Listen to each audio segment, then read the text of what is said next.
Thank you for joining us on Pilgrim Wanderings. We really appreciate it. Last time we talked about and we discussed kind of the 5 W's of the channel and told you a little bit about me and what we're doing here.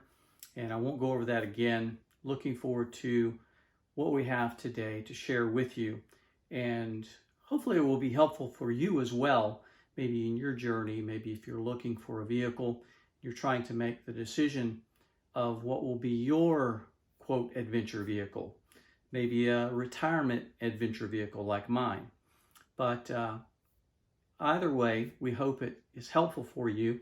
And we're going to talk about that a little today. And I'll talk to you a little bit about my process, and interspersed will be, I'll inject some of my spreadsheet, kind of some snapshots of my spreadsheets and some of the various vehicles. And I'm going to tell you some pros and some cons of each of those. So we're going to share those with you now. And we're going to go from kind of worst to first as I'm viewing it. So we're going to look at it that way. We're going to be looking at 6 vehicles. There were more that I considered, but when I honed my criteria down, well, once I honed that criteria down, then these really became evident for me. Here again, this is for me, so I hope it helps for you. I began this process at least 2 years ago, really looking forward to what vehicle I would have after my current vehicle.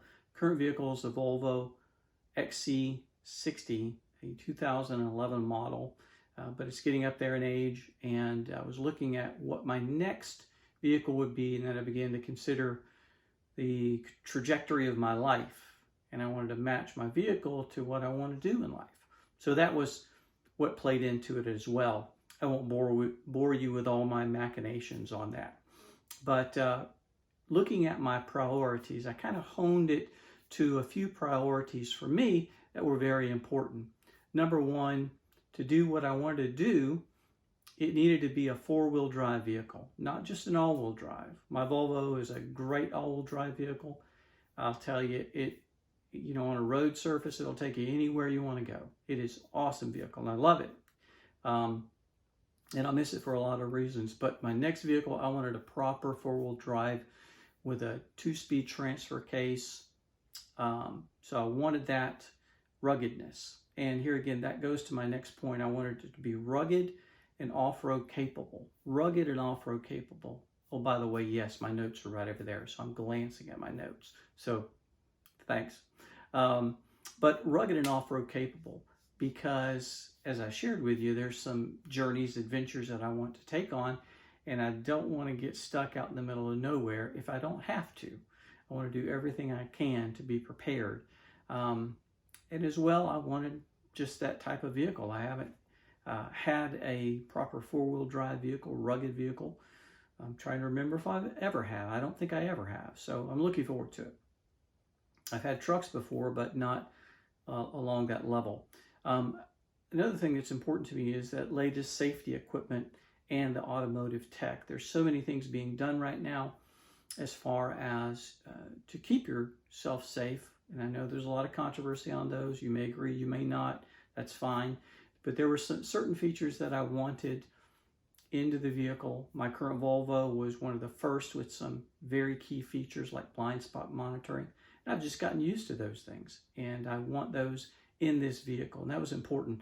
Automotive tech, there are ways in going on an adventure, especially off-road, that a 360-degree camera can really help. So I wanted that if I could get it as well.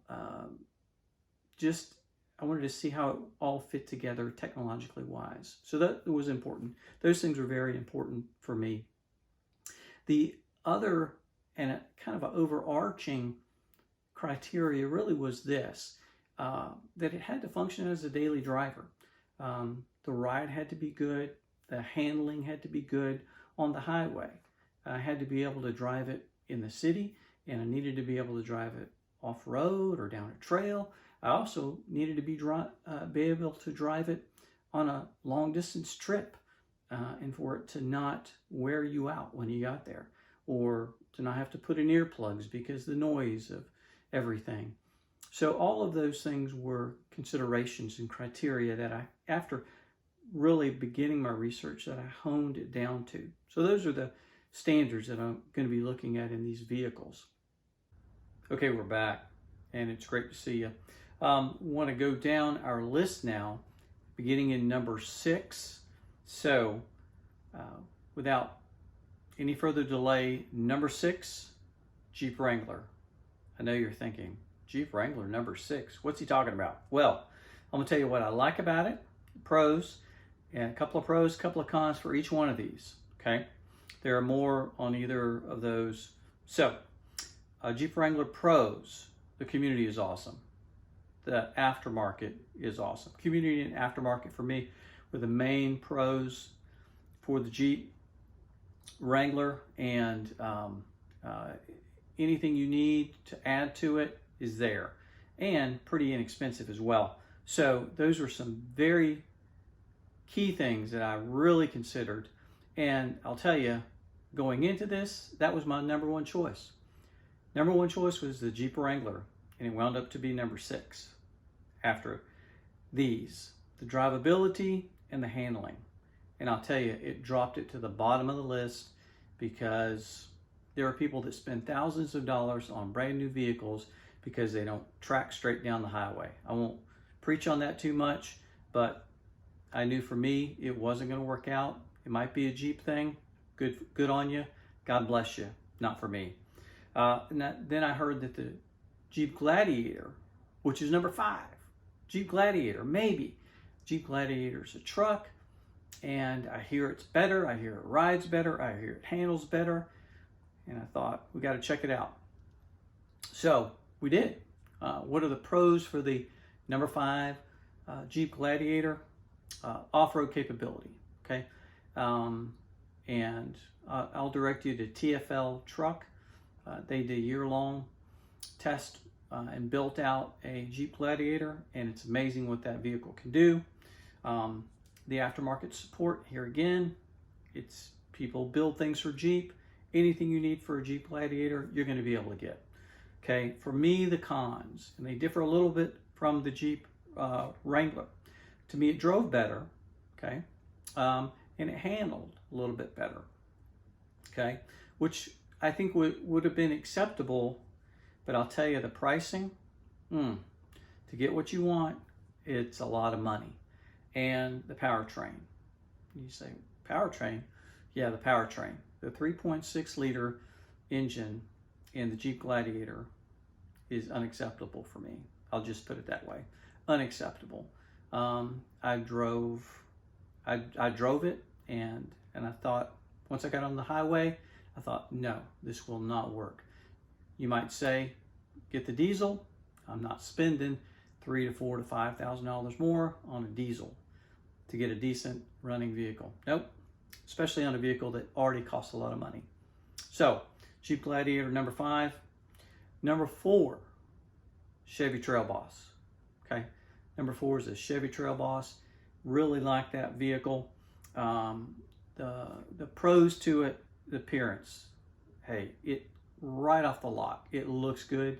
It's capable. Great wheels, tires, stance. It's lifted already. It'll take you 99% of the places you want to go, and it looks good doing it. Okay, roominess. Boy, the crew cab on those. I mean, all the room you need. Large bed, way more than any room that I'm going to need. That also leads me to the first con. It's very large. It's a full-size truck, and it even appears bigger because of the styling of it. So it's very large, and to be honest with you, the tech is kind of low, and the inside in that interior is just not very aesthetic. Just be honest with you. It's not very pleasing. So, number 4, Chevy Trail Boss. Got to the top of the list for the full-size trucks for me, but didn't make it to number 1. Number 3, Ford Ranger Lariat FX4, or possibly the trimmer's been announced. I think it's out now.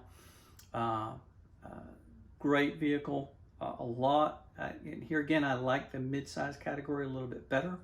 I like the powertrain. That 2.3 liter turbocharged inline four is a great little engine. It is a very good engine.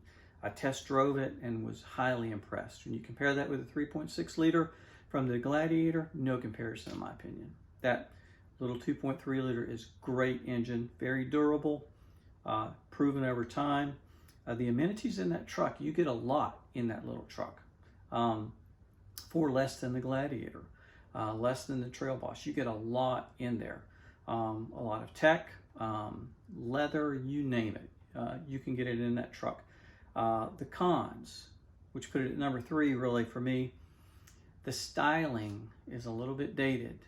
They're getting ready to come out, and this is the second con. In a year or two, there's going to be a new Ford Ranger, and I know it's going to be really good, and I do not want that last model year before they change it, because I'll be regretting it. So I don't want that. I don't want the fear of the FOMO for the new trim level. So really good vehicle, good pros, a few cons there.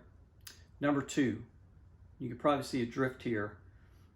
Trucks are getting downplayed, right? SUVs are coming to the top.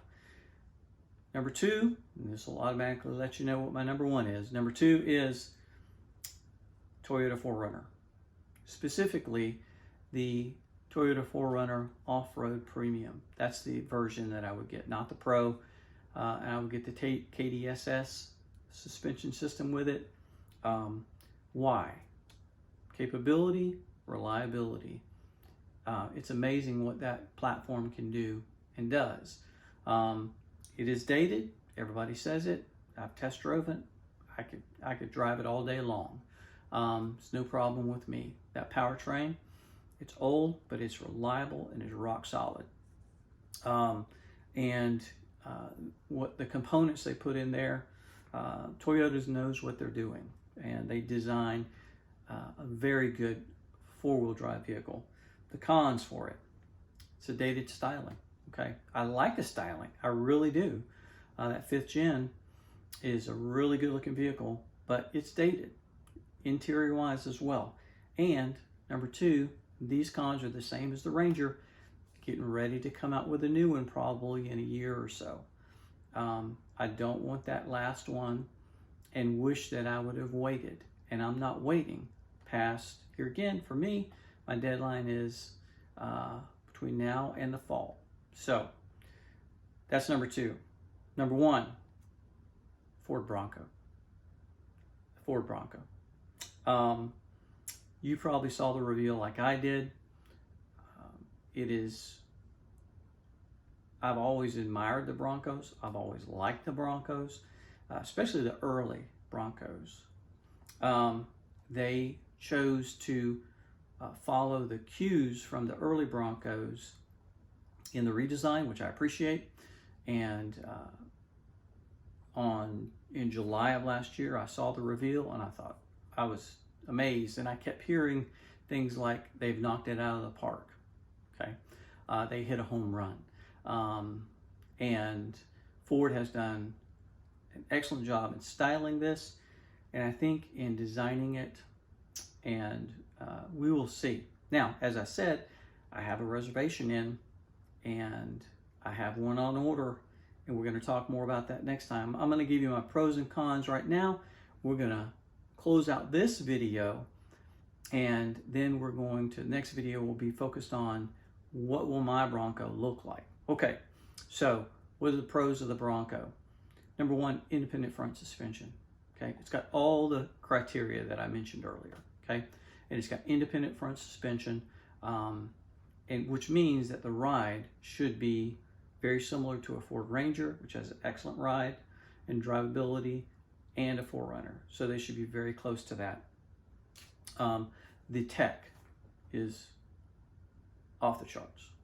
Okay, trail maps, the 360-degree camera that's available for it, the integration of it all, the safety tech, it's planned well, and it looks as though it's been implemented well. We'll see.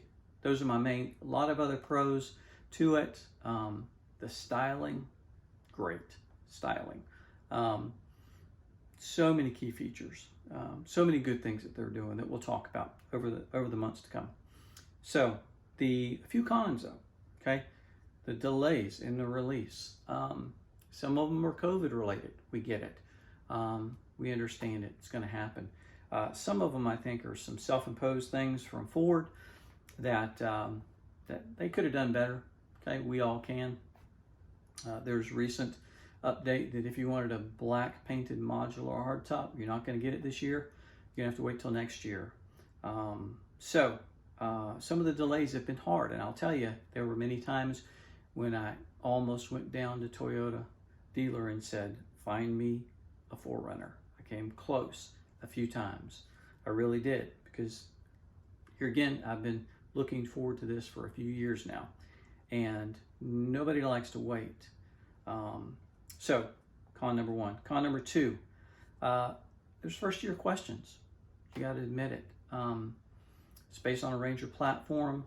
They've got a lot of components that they use in other platforms, but how is it going to be when it all comes together? That's the main question. So those are the things that kind of concern me, but at this point I've overcome those. And there are some other cons as well. So which we'll probably talk about next time when we talk about what will my Bronco look like. Because as I said, it's ordered, okay? And in late May, they'll begin production of them. I have, and I'll talk more about where I am with my dealership, but it looks as though everything is lined up for me to have a model year 2021 because of my timing of my reservation, because of the allocations and everything. So we're going to talk more about that next time. We're going to go in depth on mine, and we'll build it with you, okay?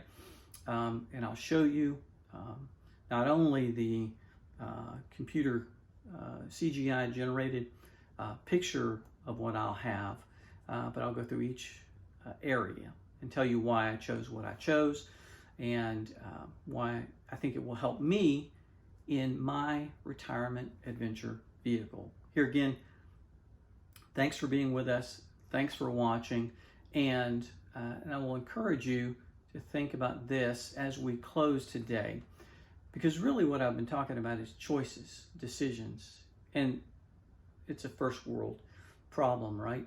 First world problem, and we understand that. Life is about choices and decisions, and how do we make those? One person that I follow, gentleman's name is Andy Stanley, and I heard this from him several years ago, and it's helped me countless times since, and I'm going to share it with you today. And it's this: when facing a decision, wondering what to do, possibly the best question ever is this: is it the wise thing for me to do? Is it wise based upon my past? Is it wise based upon my present situation? Is it wise based upon my future? I encourage you to pray and consider that. Have a great day. Like and subscribe. If you do, share it with others. We're looking forward to a great journey. We're going to show you what my retirement adventure vehicle is going to be like. Maybe it will inspire you, help you. I hope so. Like and subscribe, and let's go. Thanks so much. And remember, ramble with a purpose.